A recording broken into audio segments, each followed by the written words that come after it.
ఓం శ్రీ కనకదుర్గా దేవి కొడతారు. తినమ్మా తిను. మా అమ్మవు కదా, తొందరగా రా అమ్మా. త్వరగా వచ్చి తినకపోతే నేను ఇవాళంతా భోజనం చేయను.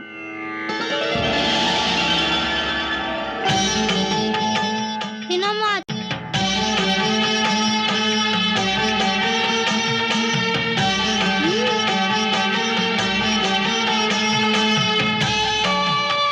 బాగుందా?